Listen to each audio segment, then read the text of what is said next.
Você vai assistir agora o programa Prova Final, programa fruto de uma parceria muito importante, já de muito sucesso, entre a Rede LFG e a TV Justiça. Meu nome é Fábio Mena, sou professor de Processo Civil e hoje nós vamos discutir um tema muito importante. Vamos falar acerca da Teoria Geral dos Recursos, novos aspectos desta Teoria Geral dos Recursos. O nosso programa é dividido em 3 blocos. Ai, Mena, eu já sei como é que é. Ótimo. É a primeira vez que eu estou assistindo. Seja bem-vindo e saiba como funciona. No primeiro bloco, o tema do dia, vamos discorrer um pouco acerca dessa Teoria Geral dos Recursos, os aspectos importantes, relevantes, novos, atuais dos recursos. No segundo bloco, que eu sempre digo que é o meu bloco preferido, pergunte ao professor, pergunte aos nossos alunos acerca do tema do dia. No terceiro, o X da questão. Separei 2 testes, especialmente para você que é acadêmico, que ainda cursa a faculdade, você que vai prestar concurso público ou você que está se preparando para a OAB.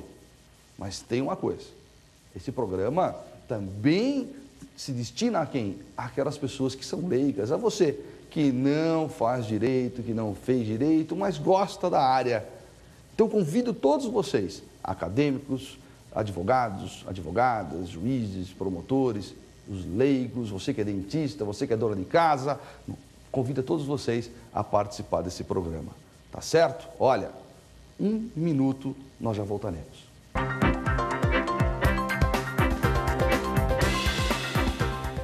Muito bem, vamos lá. Seja bem-vindo novamente. O tema do dia, Teoria Geral dos Recursos. Basta você abrir um jornal, acessar um site da internet, ou mesmo numa roda de amigos, basta sair o assunto acerca do Poder Judiciário. Uma das maiores críticas que se tem existe um número muito grande de recursos. Geralmente tem alguém que fala assim, nossa, eu tenho um recurso, eu tenho um caso onde tem um recurso interposto e esse recurso está há 3 anos para ser julgado e não foi julgado. Que coisa, é muito demorado. Aí vem alguém falar, mas não fica tranquilo, porque contra a decisão desse recurso, que está demorando 3 anos, caberá outro recurso. E isso, de certa forma, acaba prejudicando o próprio objetivo do processo, que é a pacificação social, que é a solução daquele conflito. Então, nós vivemos um problema muito grande. Como fazer para que os recursos sejam processados de uma forma mais rápida? Como fazer para que menos recursos sejam interpostos? Fórmula para isso?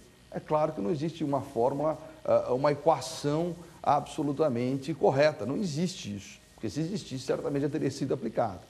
Nós temos 2 aspectos quando falamos do Poder Judiciário. Nós temos a questão da estrutura do Poder Judiciário, claro que é um problema que nós temos, nossa estrutura é ainda deficiente, melhorou muito, mas é ainda deficiente. E, por outro lado, nós temos as leis. Nós temos as questões procedimentais, temos lá as questões do próprio processo civil, que muitas vezes levam a um processo mais demorado ou, evidentemente, a soluções muito longas, um espaço de tempo muito grande para solucionar um conflito. Então, não adianta apenas a criação de novas normas sem que tenha uma estrutura adequada ao Poder Judiciário. Também não adianta uma estrutura adequada se as normas não colaborarem com isso. Então, nós vivemos, na verdade, num grande sistema que precisa ser equacionado, mas como um todo. O que nós vivenciamos hoje são soluções paliativas.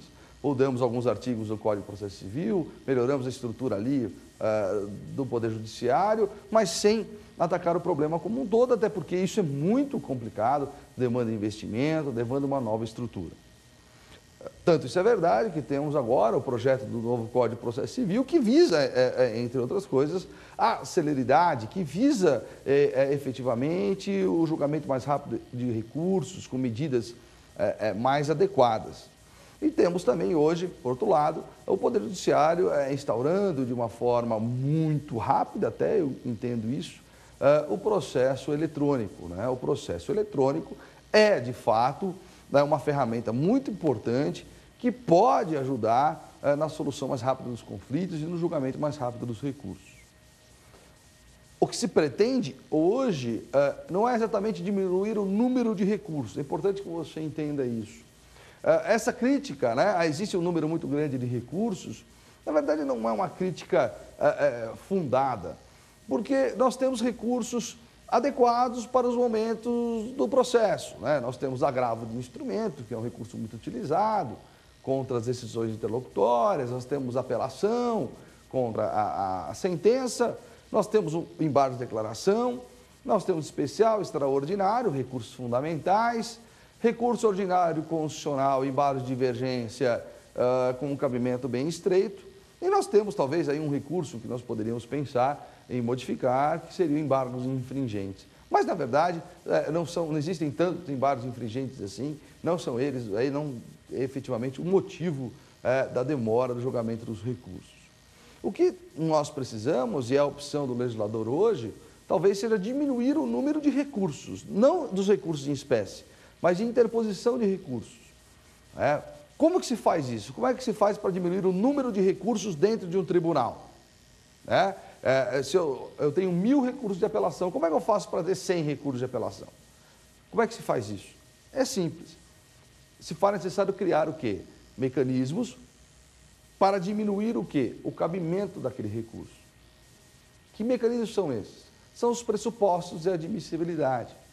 Quer dizer, cada vez que o legislador acrescenta um pressuposto de admissibilidade num determinado recurso, cada vez que ele acrescenta um pressuposto de admissibilidade num determinado recurso, ele estreita a possibilidade de processamento dele. Como se fosse um filtro, né? Você vai fazer uma pesquisa na internet, é aquele filtro. Cada filtro que você coloca diminui, evidentemente, a pesquisa. Assim ocorrem os recursos. Quando eu coloco um pressuposto de admissibilidade novo, eu vou diminuir a possibilidade daquele recurso ser recebido. E esse talvez seja o novo aspecto da teoria geral dos recursos, não é? Implementar dispositivos de lei, implementar pressupostos para que a parte não tenha tanta facilidade quanto ao recebimento de um recurso. É claro que a interposição do recurso é possível, mas a questão fica na admissibilidade. Vamos filtrá-los nesta admissibilidade.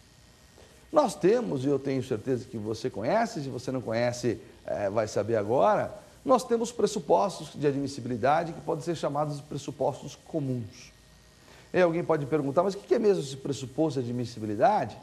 Olha, todo recurso tem duas fases. Todo recurso tem duas fases. Na primeira fase, nós temos o juízo de admissibilidade.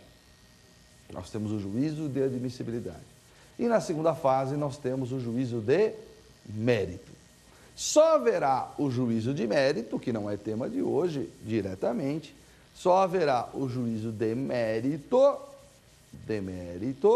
quando efetivamente o recurso for admitido, quando ultrapassada a fase do juízo de admissibilidade. Tá certo? Então, para que o recurso seja recebido, eu tenho que preencher determinados pressupostos. E existem os pressupostos comuns. Comuns são aqueles pressupostos aplicáveis a todos os recursos, como legitimidade, como interesse, cabimento, tempestividade, preparo, dentre outros. Preparo, dentre outros. Tá? Isso é muito importante. São pressupostos comuns.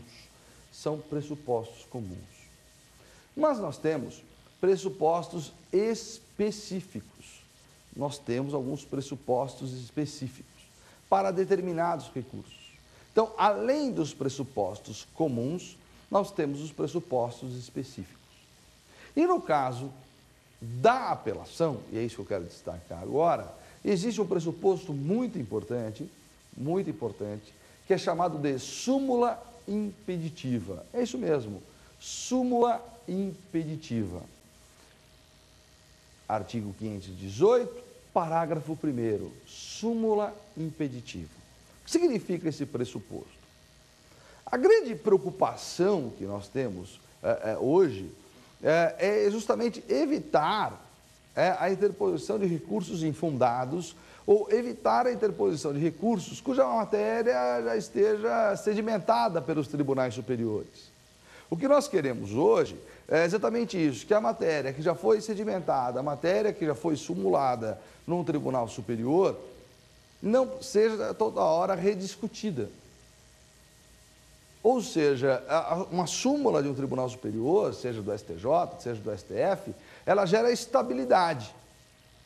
E já é uma matéria resolvida de tal forma que eu não vou poder ficar rediscutindo a todo momento. Porque é isso que tumultua. Nós temos lá uma súmula X dizendo que a parede é branca, é um exemplo que eu dou sempre. Aí todo o processo quer rediscutir que a parede não é branca, que é azul. Não precisa. Se já há uma decisão do Tribunal Superior de que ela é branca, o que se espera é que essa súmula seja contemplada, que essa súmula seja respeitada. E esse é o sentido desse pressuposto de admissibilidade específico da apelação, chamado súmula impeditiva. Nesse pressuposto acontece o seguinte: o juiz vai proferir uma sentença. O juiz vai proferir uma sentença. E se tem uma condição, se ao proferir esta sentença, a sua decisão estiver em conformidade, olha o que eu vou falar agora, em conformidade com uma súmula do STF ou do STJ, esta apelação não será recebida. Veja, a parte que perdeu, ela vai efetivamente interpor o recurso. Esse pressuposto não impede a interposição. Você pode interpor, o recurso será interposto.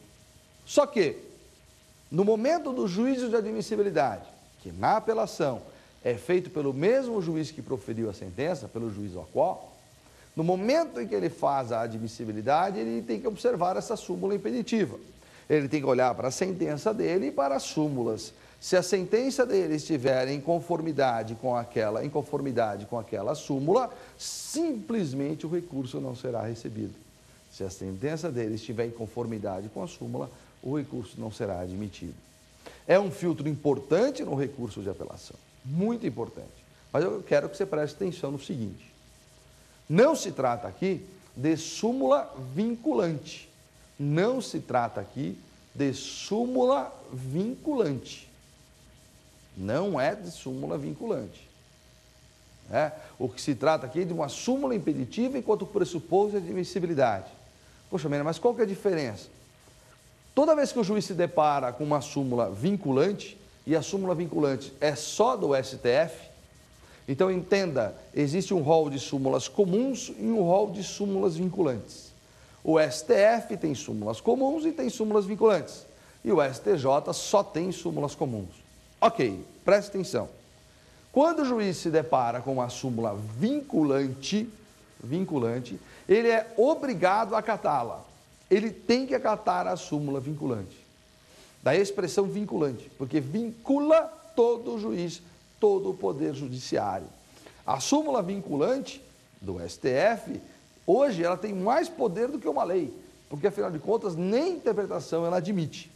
E daí o juiz não tem opção, tem que acatar a súmula vinculante. Esse pressuposto nem trata de súmula vinculante. A súmula vinculante é claro, se ele julgou de acordo com uma súmula vinculante, não haverá recebimento da apelação, isso é claro. Mas e se for uma súmula comum? Como é que fica? Acontece que, quando o juiz se depara com uma súmula comum, ele pode acatá-la ou não. Ele pode acatá-la ou não, ele pode concordar ou não com a súmula. Esse pressuposto de admissibilidade vem em que sentido? O juiz acatou uma súmula comum. Se ele acatou a súmula comum, a apelação não será recebida. O que se pretende aqui é muito simples. É evitar o processamento de recursos, sendo que já existe a matéria simulada. A matéria já está simulada. Então, tem uma súmula dizendo que a parede é branca. Se o juiz diz de primeiro grau que a parede é branca, não existe motivo para processar o recurso de apelação. Por quê? Porque vai chegar no Tribunal Superior e o Tribunal Superior vai falar, já disse, a parede é branca. Com isso, nós vamos diminuir o número de recursos. E diminuindo o número de recursos, principalmente de apelação, e já diminuiu muito, e diminuindo o número de recursos, nós vamos viabilizar o quê? Mais tempo para que o tribunal possa julgar aqueles recursos efetivamente cabíveis e necessários. Com isso, nós vamos otimizar o tempo, com isso nós vamos ganhar economia, vamos ter economia processual e certamente as partes, a própria sociedade ficará mais satisfeita com a prestação jurisdicional. Então essa súmula impeditiva, esse pressuposto de admissibilidade, como eu disse, é analisado pelo juiz de primeiro grau. Tá? Analisado pelo juiz de primeiro grau. Se o juiz não receber o recurso por conta dessa súmula impeditiva, o recurso cabível é o de agravo de instrumento. A parte interporá agravo de instrumento, claro, pleiteando o recebimento daquele recurso. E esse agravo de instrumento, aí não é julgado pelo juiz de primeiro grau, é julgado pelo Tribunal de Segundo Grau. Pelo Tribunal de Segundo Grau. Agora, olha que importante. Se o juiz admitir o recurso, mesmo existindo a súmula impeditiva, não cabe recurso contra essa decisão. Por quê? Porque no sistema do nosso Código de Processo Civil, no sistema do artigo 518, o que nós temos efetivamente, o sistema do artigo 518, é a seguinte situação: toda vez que o juiz recebe a apelação, não cabe agravo. Por quê? Porque o recorrido, o apelado, poderá, nas contrarrazões, preliminarmente, alegar a existência dessa súmula impeditiva. Então, não é via recurso. Você que é advogado, você que é advogada, você que é estagiário que está me acompanhando, que vivencia essa situação no seu escritório, olha que dica importante. O juiz admitiu a apelação, não entre com agravo de instrumento. Nas contrarrazões desse recurso, e só nas contrarrazões, você deve alegar em preliminar o quê? Olha, o recurso não deveria ter sido recebido por conta dessa súmula impeditiva. Por conta dessa súmula impeditiva. Importantíssimo esse pressuposto de admissibilidade, realmente muito aplicado e que viabilizou e muito o processamento mais rápido de recursos de apelação de fato pertinentes. Entendido? Esse é um aspecto, súmula impeditiva. O outro aspecto que eu entendo como um novo dentro da teoria geral dos recursos é um outro pressuposto de admissibilidade específico, mas aí chamado de repercussão geral.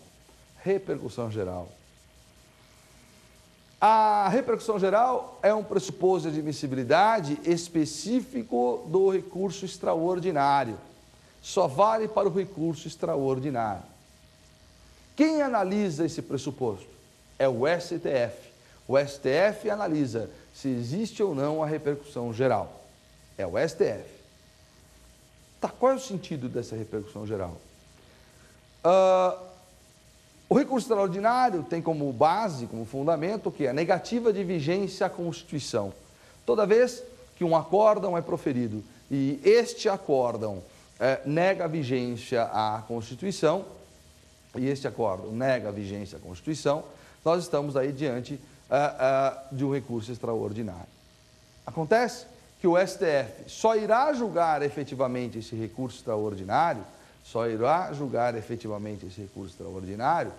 se, além da negativa de vigência, aquela matéria for relevante, se aquela matéria representar relevância. Relevância para quem? Para a sociedade. Esta relevância é a repercussão geral.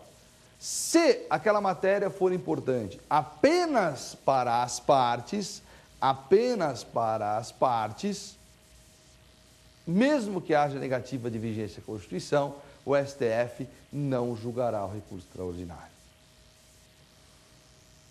A repercussão geral significa, então, que aquela matéria é de interesse, de interesse que ultrapassa a necessidade das partes. É uma matéria que ultrapassa os interesses apenas das partes. Ultrapassa. Por exemplo, dano moral, né, o STF vem entendendo que não há repercussão geral. Mesmo que um tribunal profira um acórdão negando vigência à Constituição, uma matéria que é dano moral, o STF não costuma julgar o recurso por entender que dano moral pertence apenas a quem? Às partes. Só de interesse daquelas partes. Não havendo, portanto, a chamada repercussão geral. Isso quer dizer, é claro, que nós podemos conviver hoje com um acórdão que transitou em julgado, que, no entanto, tem matéria inconstitucional, porque o STF se recusa a julgar o recurso, não recebe o recurso por ausência dessa repercussão geral.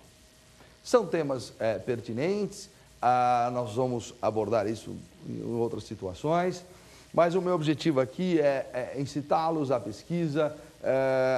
Aquele que é leigo, entenda que isso existe, pode ser um pouco técnico, mas existe, é importante, isso repercute na nossa vida, isso repercute nas nossas relações. Né? Você que está estudando, você que é acadêmico, você que é advogado, olha, se dedique ao tema, estude, é muito importante entender isso.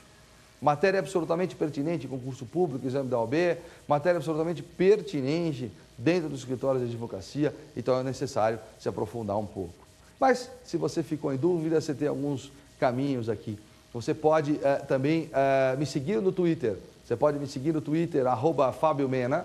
Você pode me seguir no Twitter, @FábioMena. Fábio Mena. Mena é M-E, 2 N-A. M de Maria E, 2 N-A. Ora, você pode e deve também, se ficou em dúvida, mandar um e-mail aqui para nós, que eu respondo com o maior prazer. Aliás, nós gostamos muito dos e-mails que vocês mandam, tá? Aí você vai mandar para o seguinte endereço, provafinal@aesapar.com. provafinal@aesapar. Aesapar é A-E-S-A-P-A-R, você está vendo aí, .com. E convido ainda você a acessar aqui o portal da Rede LFG, www.lfg.com.br. Na verdade, nem precisa falar mais www, né? lfg.com.br. É um portal cheio de informações, cheio de notícias, de matérias, de artigos. Eu tenho certeza que você vai gostar muito. Agora tem o seguinte, daqui a 30 segundos, voltaremos com o segundo bloco, que é Pergunte ao Professor. Ó, não sai daí, que é muito rápido.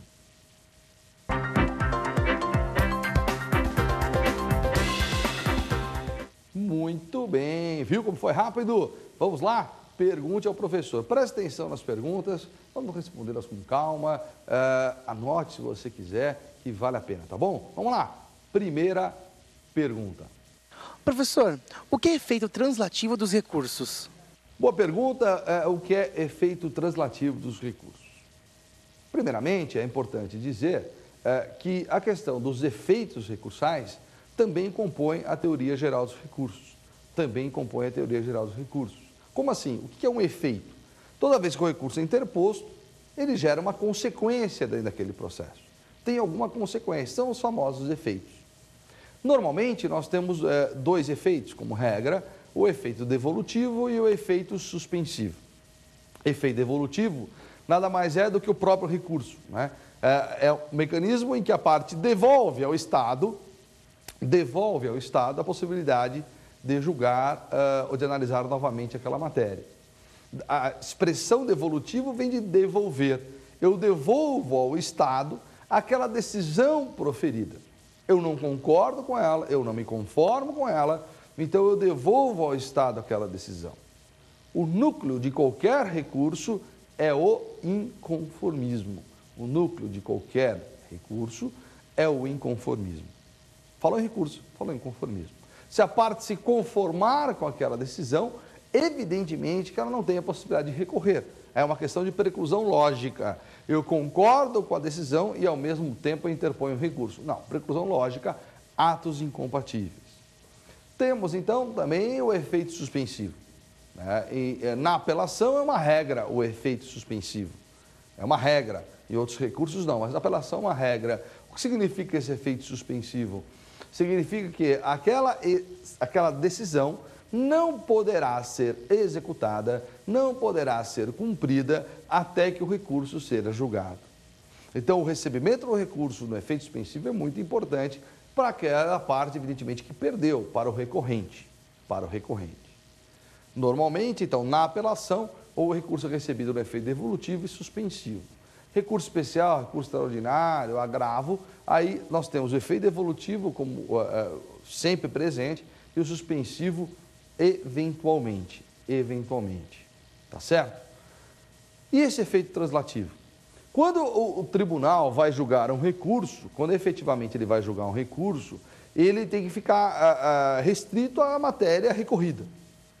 A matéria é recorrida. Em tese, ele fica restrito à matéria recorrida. Pois bem, existem algumas exceções. E uma delas é esse efeito translativo. Esse efeito translativo dá ao tribunal a possibilidade de reconhecer de ofício matéria de ordem pública. Dá ao tribunal a possibilidade de reconhecer de ofício matéria de ordem pública. Por exemplo, decadência, ele pode reconhecer de ofício.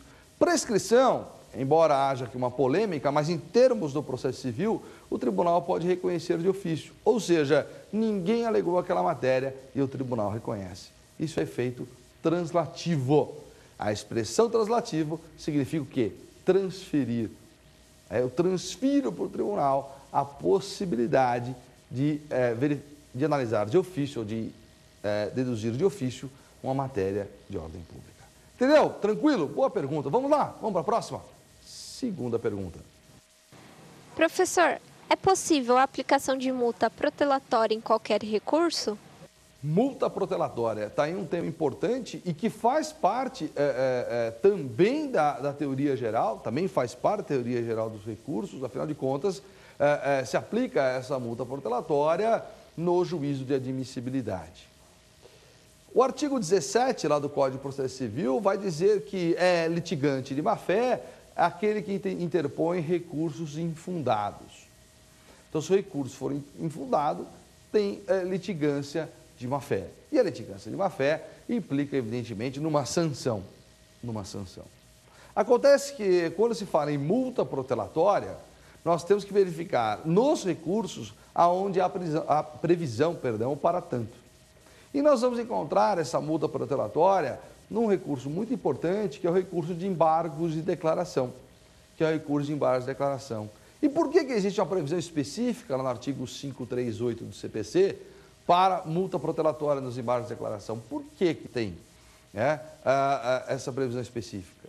Por vários motivos, entre eles, embargos de declaração é um recurso que pode ser interposto durante o processo todo, é isso mesmo, durante o processo todo pode ser interposto embargo de declaração.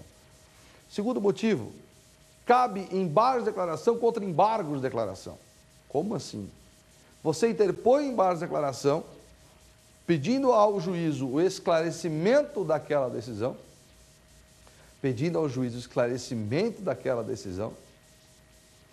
e o juiz não esclarece. Você pode interpor outro? Pode. Cabe um contra o outro. E o motivo principal? O recurso de embargo de declaração interrompe o prazo para os demais recursos.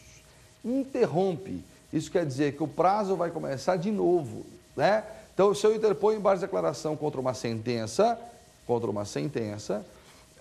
esse prazo eventual da apelação futuro, esse prazo da apelação, será de 15 dias. Começa de novo. Interrompe o prazo para o recurso. Ora, não é difícil, então, a parte interpor o embargo de declaração apenas para protelar, apenas para ganhar tempo, apenas para procrastinar. Então, o que fez o legislador? Criou uma multa protelatória para os embargos de declaração. Ele não limita a interposição do recurso. Não, você pode interpor, mas se ele for protelatório, se ele não tiver fundamento, será aplicada uma multa. Multa que vai de 1 a 10%.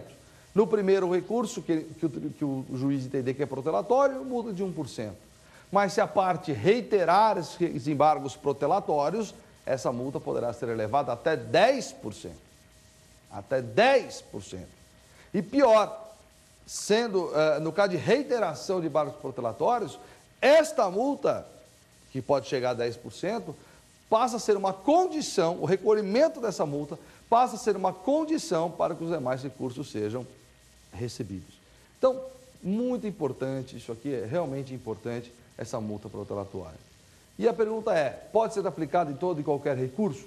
Não, eu só posso aplicar multa protelatória onde a previsão expressa. Onde a previsão expressa? Nos embargos de declaração. Nos demais, é possível a aplicação, sim, de litigância de má-fé, uma sanção por litigância de má-fé. Entendeu? Boa questão, muito bem colocada. Vamos lá, próxima pergunta. É possível que o recorrente tenha interesse recursal sem que seja legítimo? É possível que o recorrente tenha interesse recursal sem que ele seja legítimo? Primeiro ponto é o seguinte: legitimidade e interesse também são pressupostos de admissibilidade. Legitimidade e interesse também são pressupostos de admissibilidade. Quem tem legitimidade recursal? As partes, é claro, o Ministério Público nos processos em que ele atuar e o terceiro juridicamente prejudicado. Estes têm efetivamente o quê? Legitimidade recursal. E interesse? Quem tem interesse recursal? Tem interesse recursal aquele que perdeu. Não necessariamente é a parte, porque aquela decisão pode atingir um terceiro. E como eu acabei de falar, se atingir um terceiro, esse terceiro tem legitimidade para recorrer. Mas não há possibilidade de um indivíduo ser ilegítimo e ter interesse em recorrer. Não há possibilidade. O interesse depende da legitimidade. O inverso é verdadeiro. A parte pode ser legítima, mas não tem interesse em recorrer. Por exemplo, se o juiz julga totalmente procedente o pedido do autor, se o juiz acolhe integralmente o pedido do autor, ele, embora ele seja legítimo, ele não tem o quê? Interesse recursal. Isso é muito importante. Nós temos hoje uma situação que eu entendo que é muito importante, que é aquela questão da indenização por danos morais, aonde o indivíduo, o autor, pede para o juiz arbitrar o valor dos danos morais, o juiz arbitra e ele recorre. Para mim, isso já tem alguns acordos, isso é claramente um caso de falta de interesse recursal. Se eu peço para o juiz arbitrar o valor, o juiz arbitra, eu não tenho como recorrer, eu não tenho interesse recursal. Por quê? Porque na minha petição inicial eu não fiz um pedido determinado. Se eu não fiz um pedido determinado e o juiz fez isso, e o juiz teve que determinar o valor, vejo que não tem interesse recursal. Porque a situação é muito cômoda. Juiz, arbitra o valor, ele arbitra. Aí você recorre, me parece que, embora tenha legitimidade, falta interesse recursal. Tá? Essa matéria, legitimidade / interesse, é muito discutida hoje, porque é uma forma também de filtrar os recursos. É uma forma também de se ultrapassar a questão do juízo de admissibilidade. Certo? Ok? Vamos lá. Próxima pergunta. Quais os limites do juízo de mérito? Quais os limites do juízo de mérito? Olha, essa pergunta poderia ficar aqui o programa inteiro respondendo. Na verdade, essa pergunta tem no seu bojo uma outra, né? Quais são os limites de atuação do próprio Estado? Quais são os limites de atuação do próprio, vamos entender assim, Estado-juiz? Eu venho, nas oportunidades que tenho, seja aqui na TV Justiça, seja em palestras, nas minhas aulas na rede LFG, nas minhas aulas na graduação, ou até mesmo, muitas vezes, dentro do meu escritório, falado que não dá mais para olhar para o Poder Judiciário ou olhar para um juiz e exigir que ele apenas, entre aspas, aplique a lei, né? Friamente a lei. Não dá mais. Hoje as relações são muito, vamos dizer assim, complexas, né? E as questões ocorrem muito rápido, né? A questão da internet, a questão das redes sociais. O mundo hoje é mais rápido. Para vocês terem uma ideia, só uma informação, entre 1800 e 1900, 100 anos, dobrou o conhecimento da humanidade. Dobrou. Em 2020, o conhecimento da humanidade vai dobrar em 72 horas. 72 horas. Hoje é um pouco mais do que isso. Então não dá para a gente olhar para um poder judiciário, seja no julgamento do recurso, seja o juiz a proferir uma sentença, apenas a aplicação fria da lei. Eu preciso dar a esse juiz mais poder, ao juiz um poder maior. Afinal de contas, a função do juiz também é social. O juiz também tem que exercer uma função social. Também tem que exercer isso. O juiz está ali para resolver o conflito. Aplicar friamente a lei É uma característica das ditaduras, é uma característica daqueles poderes concentrados. Quando eu estou no Estado democrático de direito, a aplicação fria da lei, ela muitas vezes causa injustiça. E tanto, para corroborar o que eu estou falando, veja os últimos julgamentos do STF ao reconhecer a união estável entre homossexuais, ao reconhecer a maternidade afetiva e tantas outras decisões, em que o próprio STF reconhece, olha, embora tenha essa previsão legal, é necessário que, se for necessário que dar uma interpretação mais extensiva aos institutos para atender o anseio da sociedade.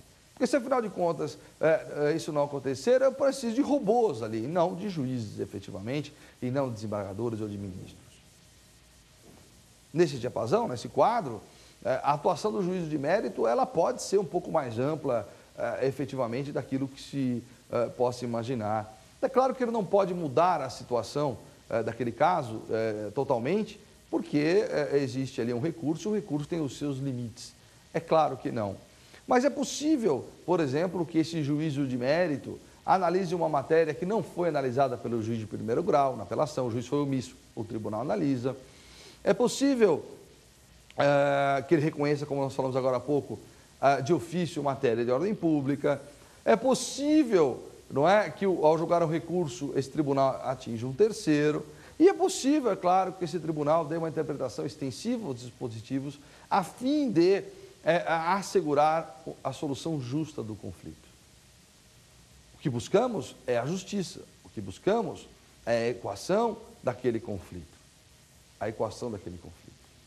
Só assim nós teremos um poder judiciário mais ágil, só assim nós teremos advogados mais conscientes, os advogados também devem ser conscientes disso, e só assim a própria sociedade vai amadurecer a ponto de confiar no julgamento desses recursos. Então, tecnicamente, se for uma pergunta de concurso público, o juízo de mérito tem um limite. Qual é o limite? O recurso. O juiz de mérito não pode, em tese, extrapolar o recurso. Salvo nos casos de matéria de ordem pública, salvo nos casos de uma matéria que não foi analisada pelo juiz de primeiro grau. Tá? Caso contrário, ele não pode extrapolar o efeito devolutivo. Isso é técnico, isso é para concurso, isso é para o exame da OAB, que é muito importante. Mas o que eu quero que você entenda é que, ao julgar um recurso, há de se aplicar a interpretação, há de se buscar a justiça e a pacificação social. Certo? Ok? Vamos lá. Próxima pergunta. Professor, o que é um recurso extemporâneo? O que é um recurso extemporâneo? Por isso que eu gosto desse bloco, porque veja algumas perguntas, analisam várias situações, né? E são as dúvidas que nós temos mesmo, né? Saímos agora de uma questão mais subjetiva, que é a questão da justiça social, da questão da atuação do Poder Judiciário, para um aspecto técnico, que é o recurso extemporâneo. Está aí uma questão que tem caído muito em concurso, muito no exame da OAB. Há uma diferença entre recurso extemporâneo e recurso intempestivo. Intempestivo é aquele recurso interposto fora do prazo. Você perdeu o prazo. Fora do prazo. Você perdeu. Tá? Isso é intempestivo. Prazo de 15 dias para apelação, o cara interpôs o 16º, perdeu o prazo. Intempestivo. Extemporâneo, segundo a doutrina, é o recurso interposto antes do prazo. É o recurso interposto antes do prazo. Isso é um recurso extemporâneo. Como assim antes do prazo? Hoje, com esse processo eletrônico, isso passa a ser cada vez mais comum. Mais comum. Porque muitas vezes você tem aquela decisão já está na internet, mas ainda não foi publicada. E a parte interpõe antes da publicação. É recurso extemporâneo. Isso acontece também no caso de embargo de declaração. O juiz profere uma sentença e julga parcialmente procedente o pedido. Uma das partes interpõe embargo de declaração, a outra não sabe que o recurso foi interposto. E interpõe, por exemplo, uma apelação, ou um recurso especial, ou um recurso extraordinário. Então, hoje é comum interpor o recurso antes do prazo. Entenda, antes por quê? Porque já existe a decisão naquele processo, no entanto, ela ainda não foi publicada. Ou então, que existem embargos pendentes que a parte contrária desconhece. Então, é recurso extemporâneo. Qual é o posicionamento em termos de processo civil? O posicionamento é o seguinte: o recurso interposto antes do prazo só será recebido se a parte o reiterar na vigência do prazo legal. se a parte ou reiterar na vigência do prazo legal. Então, eu interpus o recurso de apelação antes do prazo. Começou o prazo, eu tenho que reiterar aquele recurso. Se não houver a reiteração, esse recurso não será recebido. Isso para fins de processo civil, tá? Para processo civil. Entenderam? Tá? Ótima pergunta, objetiva, tranquila. Tem dúvidas? Tem perguntas boas como essa aqui? Tem perguntas para fazer? Ótimo! Vai me seguir no Twitter, @Fábio Mena, com 2 N's, Mena, Fábio Mena com 2 N's, siga mesmo. Ou então, você vai mandar um e-mail aqui para nós, vai sim, profinal@aesapar.com, ou também acessar o site aqui, o nosso portal da rede LFG, lfg.com.br. É sempre um prazer ter vocês aqui conosco. De fato, esse programa é muito importante, de grande sucesso, de grande repercussão. E você pode participar também através desses mecanismos. Tá certo? Olha, só virar um pouquinho. Vai ter uma vinheta e nós já vamos voltar com o terceiro bloco, que é o X da questão. Até daqui a pouquinho.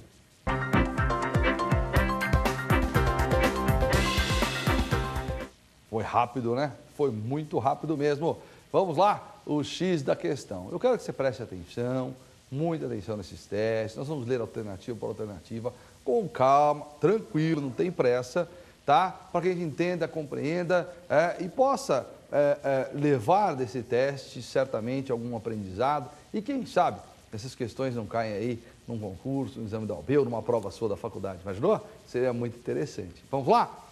Primeira questão diz assim: considerando o que dispõe o CPC a respeito de recursos, que é o nosso tema, assinale a opção correta. Vamos ler o teste inteiro, depois de volta alternativa por alternativa. O Ministério Público tem legitimidade para recorrer somente no processo em que é parte. B. A desistência do recurso interposto pelo recorrente depende da concordância do recorrido. C. Havendo sucumbência recíproca e sendo proposta apelação por uma parte, será cabível a interposição de recurso adesivo pela outra. D. A procuração geral para o foro conferida por instrumento público habilita o advogado a desistir do recurso. Certo? São as 4 alternativas, boas alternativas, é um bom teste, nos dá aí uma dimensão geral da própria teoria dos recursos, da teoria geral, né? Perdão aí a redundância.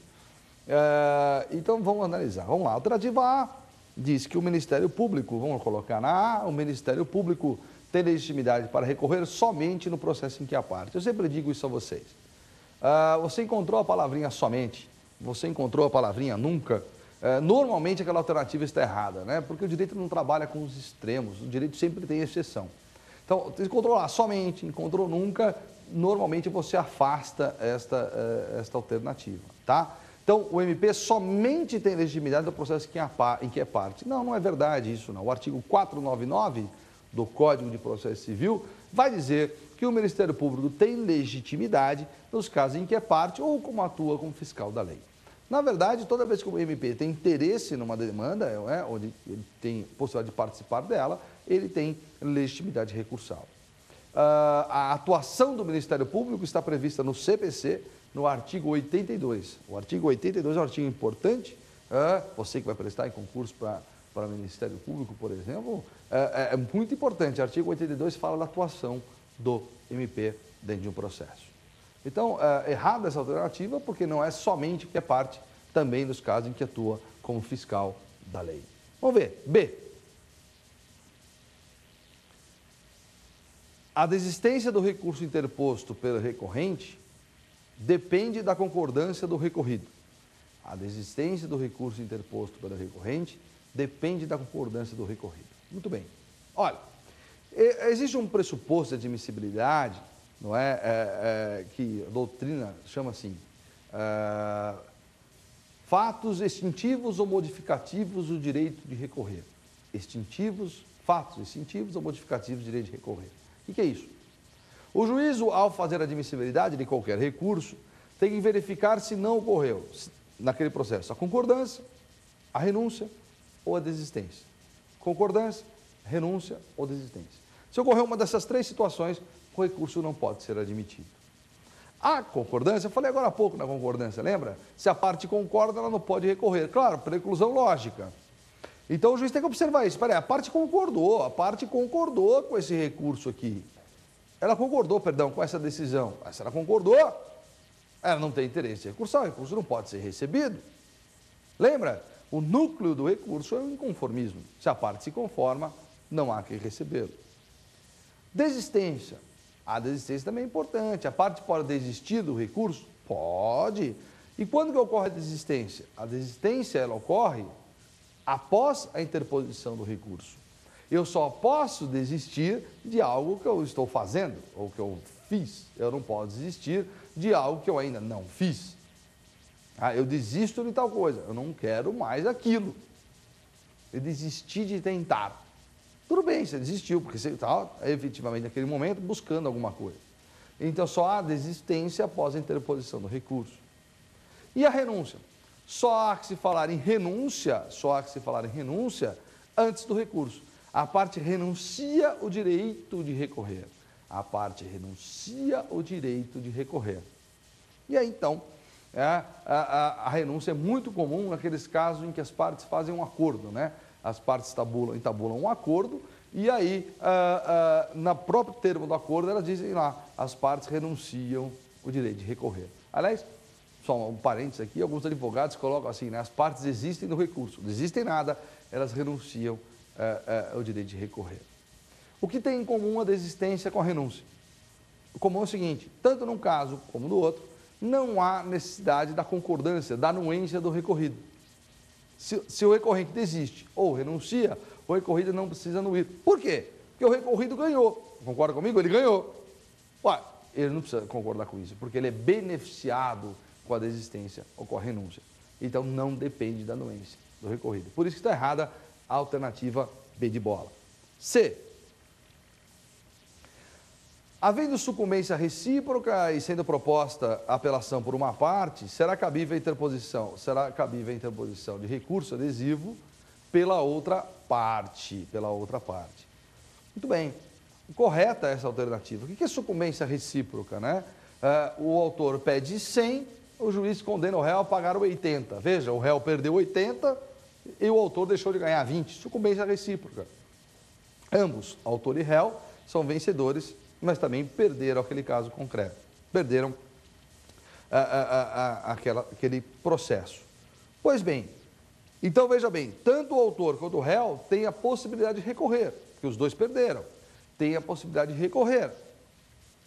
Tá, eles podem interpor a apelação ao mesmo tempo? Podem, claro que podem. No entanto, em alguns casos, não interessa por uma parte interpor a apelação.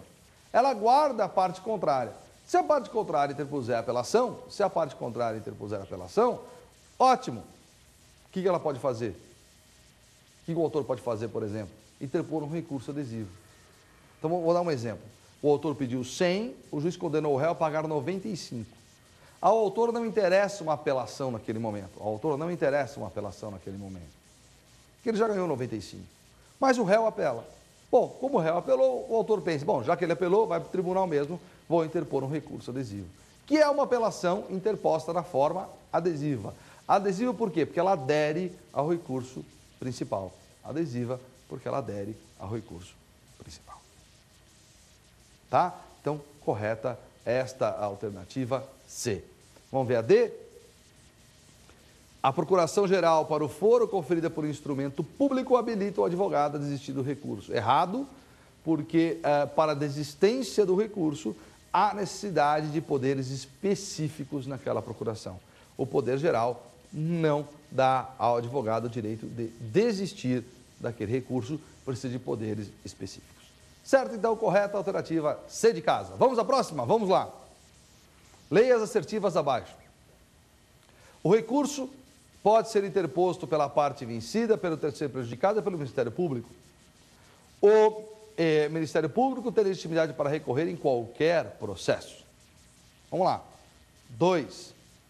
Quando o dispositivo do acordo contiver julgamento por maioria de votos e julgamento unânime e forem interpostos embargos infringentes, o prazo para extrair o recurso extraordinário e o recurso especial relativamente ao julgamento unânime, ficará sobrestado até a intimação da decisão dos embargos. 3.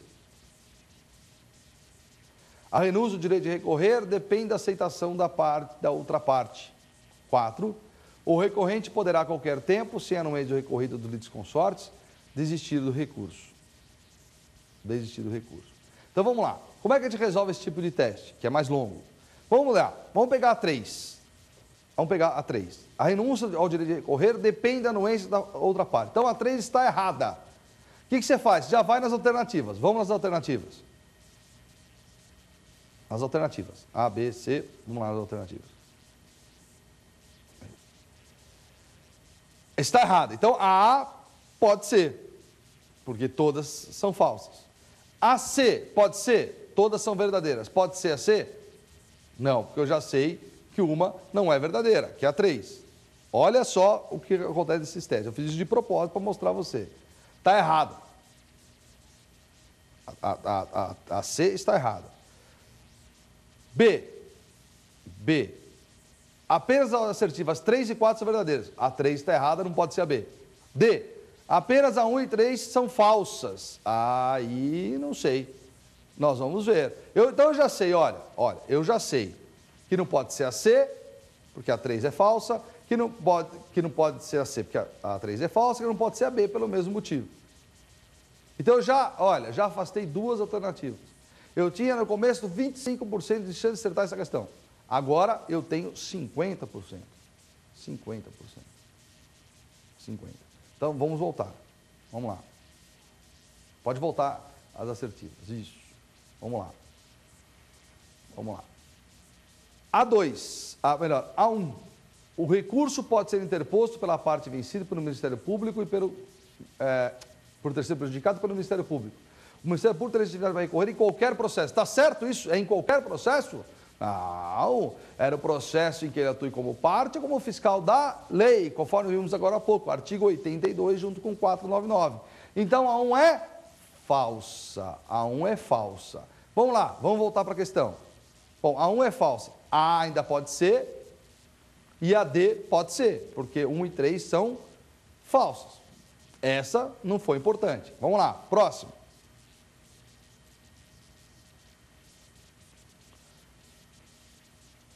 Vamos lá.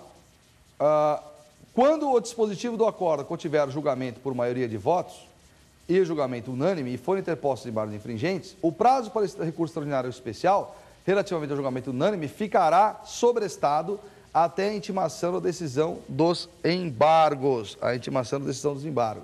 Na verdade, não fica sobrestado. Na verdade, ocorre a interrupção. O prazo é interrompido.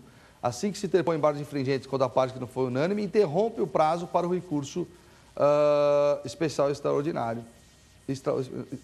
Portanto, a 2 está errada. Se a 2 está errada, vamos lá, só pode ser o quê? Só pode ser a alternativa A, porque todas são falsas. Todas são falsas. Não preciso nem ler a 4. A 4 também é falsa. Porque se eu tenho litisconsortes e uma parte, olha lá. Existe litisconsórcio, o recorrente recorre, existe litisconsórcio ativo, não é? Os outros, evidentemente, têm que se manifestar sobre isso. Então, todas estão erradas. Esta é o gabarito, portanto, a alternativa A. Esse teste é legal, é importante que você faça bastante exercícios assim. Tá certo? Olha, dúvidas, já sabe, profinal@exapar.com. Acesse o nosso portal, lfg.com.br, meu Twitter, @FabioMena. É um prazer enorme estar aqui com vocês. Nos encontraremos em muitas oportunidades. E conte comigo, pode me procurar. Eu, o LFG, a TV Justiça, nós todos estamos à disposição de vocês. Até a próxima.